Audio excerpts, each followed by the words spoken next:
Olá, estamos aqui para mais um programa Despertar da Consciência.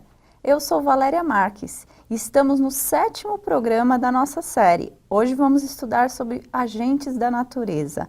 Nossa série fala sobre os elementais, estudando os capítulos 6º do livro Despertar da Consciência do Átomo ao Anjo. Aqui ao meu lado, Sebastião Camargo. Querendo saber, quase ansioso, o que são os agentes da natureza? Será que o telespectador sabe? Nós sabemos que você é o ser mais importante para nós, e isso temos certeza. E que a TV Mundo Maior, igualmente, porque nos permite chegar até você. Então nós, você, a TV Mundo Maior, todos os seus agentes e agenciadores, vamos compreender melhor quem são esses agentes da natureza. Não é isso, Valéria? Se o Sebastião está dizendo que está ansioso para saber quem são esses agentes da natureza, imagine nós, que estamos aqui acompanhando o programa e realmente querendo saber quem são esses agentes, hein, Sebastião? Agentes são seres que agenciam. Como nós vimos nos outros programas, nós fazemos a petição, quer seja numa oração, num projeto, numa meta, em algo qualquer. E mediante aquilo que pretendemos construir, eles vão agenciar os que estão esparsos na natureza para que a coisa ou a meta, ou o que nós queremos construir, possa tornar realidade. Então, se eu visualizar um corpo saudável, e se eu tenho parâmetros de corpo saudável, essa ou aquela outra característica, eles vão trazer da natureza, como agenciadores, como nós vemos na obra Nosso Lar, os 6, 8, ou aquelas entidades que Narcisa questiona onde estariam as mangueiras e os eucaliptos. Eles, naquele momento, seriam os gerenciadores de toda a natureza, por estar no reino pré-humano. Mas os agenciadores diretamente no caule das árvores para extrair a essência que Narcisa precisava, estavam em plano menor. Como nós vemos na obra Francisco de Assis com Miramês, quando o Francisco de Assis, ou Miramês, ou Caena, evoca esses agentes, eles entram e saem do caule das árvores como pequenos seres, que nós chamamos de gerenciadores das essências, não mais o elemental que governa a árvore como um todo, mas agora elementais que governam as subdivisões. Eles estão fora e estão dentro. Fora, interagindo com as demais árvores, aí fazendo esse processo de intercâmbio de energias. E quando pedimos as essências, eles colhem e traz para nós. E ainda na mesma obra citada, vemos agora pequenos, minúsculos agentes governando a molécula das essências, na aplicação dessas essências no contato com as moléculas do corpo humano para uma cicatrização, etc. Mas se olharmos mais detidamente com Ramatiz na obra Fisiologia da Alma, vemos esses agentes gerenciando os elétrons. Mas se o bisturi quiser aprofundar um pouco mais na investigação, nós vamos ver em aulas, na obra Nos Domínios da Mediunidade, esses agenciadores dos fótons, como entidades vivas da natureza. Mas se quisermos dar mais um time, vamos mais uma lupa expandindo, nós vamos na obra de André Luiz, vendo eles na matéria mental, como seres vivos incontáveis. Mas se for mais um pouquinho mergulhando na toca do coelho, vamos achar não apenas em André Luiz, na obra Libertação, mas agora em Pietro Baldi, na obra Nouris. Nós vamos ver agora ele mergulhado no campo mental, nos mais íntimos setores, conversando com esses seres vivos que entendem o seu diálogo. Então, esses agentes da natureza, para haver realmente uma compreensão, a gente está tendo que investigar, Então, a gente vai descendo aí, parâmetros ainda, como você está dizendo, na toca do coelho. Então, vamos adentrar cada vez mais nesse universo para ter essa compreensão, Exatamente. E Pietro Baldi fala que isso não depende de conhecimento, de somar fatos, isso ou aquilo, depende de transformação moral. Porque não basta olhar para o fenômeno, no caso, o fenômeno investigado seria uma célula sanguínea. E eu preciso não apenas me tornar uma célula, me sentir uma semelhante, me sentir igual, mas transferir a essência da minha própria alma para o interior da consciência dessa célula, para que nós possamos dialogar como Jesus fizera, vindo estar conosco, conversando diretamente, com o núcleo consciencial da célula para que nós possamos nos entender, ela transferir o conhecimento que tem para nós e nós darmos a ela novas diretrizes para que ela possa se comportar dessa ou da maneira que gostaríamos. Então tá, para a gente aprofundar então um pouco mais nosso estudo, vamos estudar aqui a página, para alguns vai ser página 230, né? Para a quarta edição do nosso livro aqui, O Despertar da Consciência, página 229. Vou ler aqui uma citação e se você quiser estar nos acompanhando. Na questão 536b do Livro dos Espíritos, lê-se: Deus não se entrega a uma ação direta sobre a natureza, mas tem os seus agentes dedicados em todos os degraus da escala dos mundos.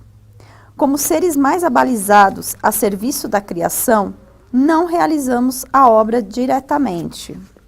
Servimos-nos desses parceiros de jornada que estagiam em nosso universo e que, mediante esse labor, ascendem conosco na escala dos mundos, internos e externos. Pode falar um pouquinho para a gente sobre toda essa questão aqui que ele já menciona, né? Os agentes da natureza. Se na natureza tudo é cópia de exatamente tudo, vemos Deus como a consciência macro ou a unidade que a tudo sintetiza.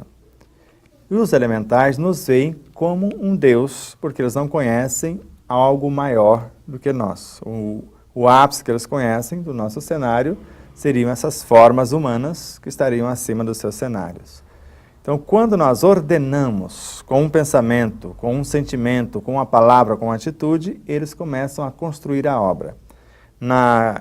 Na obra Nosso Lar, de André Luiz, nós vemos aqueles engenheiros de mente quase divinas começando a construção daqueles prédios, né, finíssimos, ou de uma estrutura fantástica, de uma arquitetura além da nossa imaginação às vezes.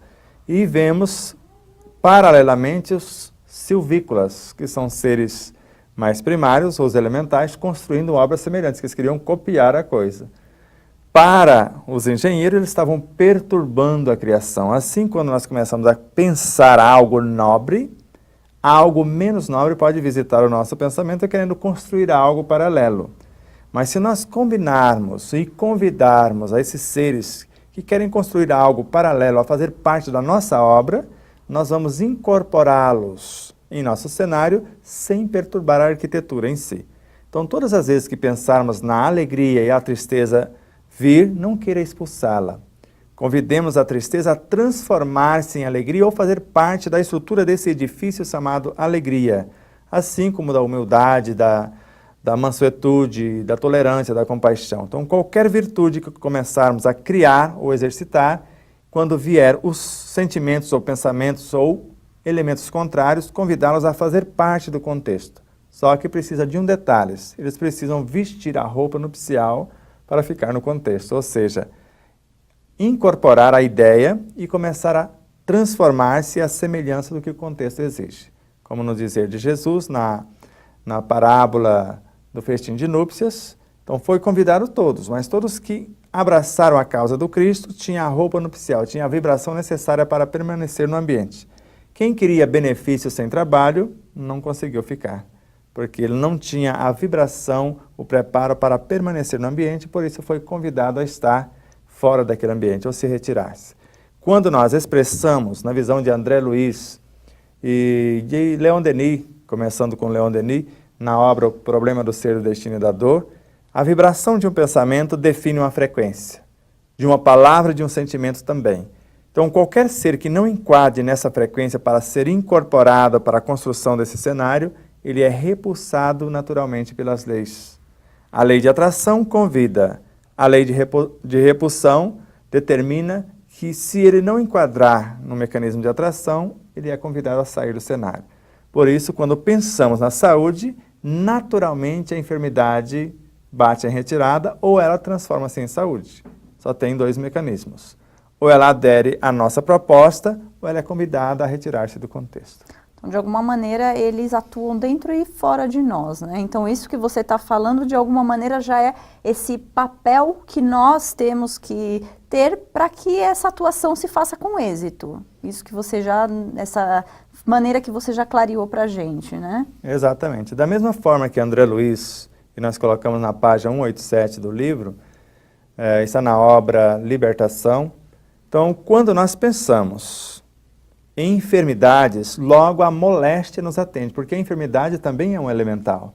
E com todas as características dos moldes estruturados por nosso pensamento. E não só isso. A partir daquele momento, ela atende e começa a convidar das mentes enfermiças todos os seres semelhantes à enfermidade que eu quero construir e vai carregando esse conteúdo para dentro das minhas células. Daqui a pouco a enfermidade está materializada. Mas se eu for em Joana de Ângeles, na obra Plenitude, e colocamos uma síntese disso também na página 348 do livro, O Processo de Autocura, ideias enobrecedoras, planos de futura ação benéfica, são portadores de energia equilibrante, responsáveis por a reconfecção, a reestruturação dos complexos campos celulares, harmonizá-los e aumentar a produtividade dessas células. E agora eu estou convidando os elementos elementais condizentes com essa proposta de revitalização, de reestruturação, de reorganização do universo celular, ou seja, do processo de autocura. E quando eu convido esta frequência vibracional, as que estão em mim que não aderem à proposta, se espalha. Quem comigo não se ajunta, espalha, como nos dizer de Jesus.